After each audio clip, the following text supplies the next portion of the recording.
Breaker channel में मैं राखी रॉय हल्दर आप सबका स्वागत करती हूँ। इस चैनल की डोर का एक सिरा बंधा है क्वांटम विज्ञान से और दूसरा सिरा स्पिरिचुअलिटी और कॉस्मिक एनर्जी की बातों से। यहाँ हम बात करते हैं ऐसे हकीकत की जो आम हकीकत से जरा हट करके है, जिसके बारे में हम जब सुनते हैं, समझते हैं, जानते हैं तो अक्सर इस सोच में पड़ जाते हैं कि क्या ऐसा भी होता है।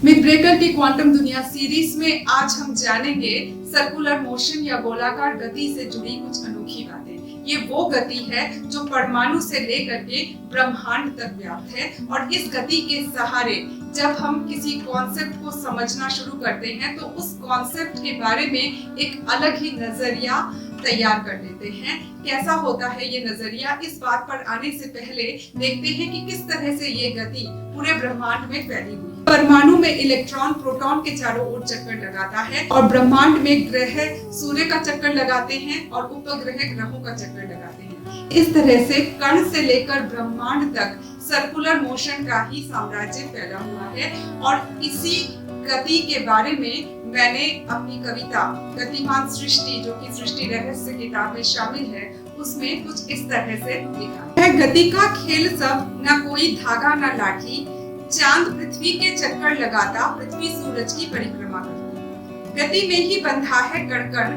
कण कण के भीतर भी गति है। गति सांसों में हो तो गाड़ी तन की गतिमान पृथ्वी में हम है गतिमान, गति से ही खुलती है दृष्टि। कुदरत में गति का ताना बाना, गतिमान है ये सृष्टि। यहाँ तक कि ब्लैक होल जिससे गैलेक्सीज का जन्म होता है, वहाँ भी स्पिन ऑफ एनर्जी है, सर्कुलर मोशन है, गोलाकार गति है। अब इस गति के सहारे जब हम किसी कॉन्सेप्ट को समझना शुरू करते हैं तब उस कॉन्सेप्ट को कई डायमेंशन से एक साथ देखने की पहल शुरू कर देते हैं। उदाहरण के तौर पर एक बहुत ही पॉपुलर कॉन्सेप्ट है प्रेम। प्रेम एक फीलिंग है। ये फीलिंग समाज में, साहित्य में, संस्कृति में, निजी रिश्तों में कैसे शामिल है, ये समझने का एक दायरा हुआ। उसके बाद ये सवाल भी उठता है कि हमारा खुद से प्रेम कैसा होना चाहिए। अगर हम अपने आप से प्रेम नहीं कर सके तो क्या औरों से प्रेम कर पाएंगे? और जो व्यक्ति अपने आप से प्रेम करना जानता है, अपनी आत्मा से प्रेम करना जानता है, वो रिश्तों में भी प्रेम की अहमियत को समझ पाएगा और स्वस्थ संबंधों को भी बनाए रखने की कोशिश। आत्म प्रेम का दामन थाम करके ही हम ब्रह्मांड के साथ हमारे रिश्ते को समझने की पहल कर सकते हैं और इस तरह विश्व प्रेम के कगार तक पहुंच सकते हैं। और इस सफर में प्रेम एक भाव मात्र नहीं रह जाता, बल्कि एक चेतना की सीढ़ी का रूप अख्तियार कर लेता है। इस अप्रोच में हमने क्या किया? प्रेम की फीलिंग को केंद्र में रखकर क्षेत्रों का एक गोला बनाया, जिसमें समाज, संस्कृति, साहित्य, रिश्तों और निजी जीवन का दायरा आता है।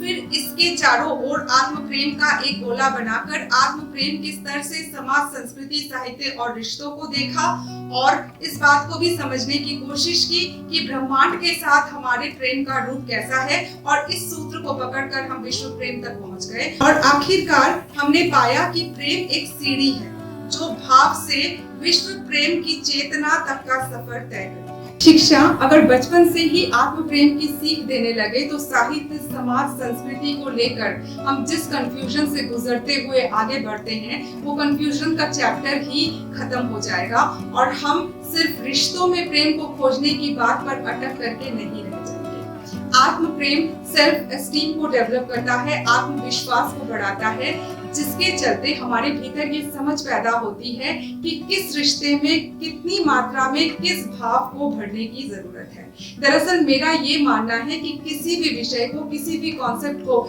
इस तरह से समझने की जरूरत है कि वो हमारे जीवन में काम आ सके। और सर्कुलर मोशन से जब हम कॉन्सेप्ट्स को समझते हैं तब एग्जैक्टली ऐसा ही होता है, क्योंकि ये जो गोलाकार गति है ये ब्रह्मांड से जुड़ी हुई गति है। यही गति बहुत साइलेंटली हमें भीतर से करने की ताकत रखती है। ठीक वैसे ही जैसे एटम के भीतर, एक परमाणु के भीतर ये गति बहुत ही साइलेंटली वस्तुओं के निर्माण में लगी रहती है। इस गति का दामन थाम करके जब हम अपने माइंड की इलेक्ट्रोमैग्नेटिक एनर्जी को एक पॉइंट पर कंसंट्रेट करना सीख जाते हैं तो हमारी नजर एक अलग मुकाम छूने लगती है। कैसे कर सकते हैं हम अपनी थॉट एनर्जी, अपने माइंड एनर्जी को कॉन्सेंट्रेट, इस इलेक्ट्रोमैग्नेटिक एनर्जी को हम कैसे एक ही पॉइंट पर लगा सकते हैं, इस बारे में बात करेंगे अगले वीडियो में। फिलहाल ये वीडियो अगर आपको अच्छा लगा हो तो इस चैनल को लाइक, शेयर, सब्सक्राइब जरूर करें। फिर मिलेंगे अगले वीडियो में, तब तक के लिए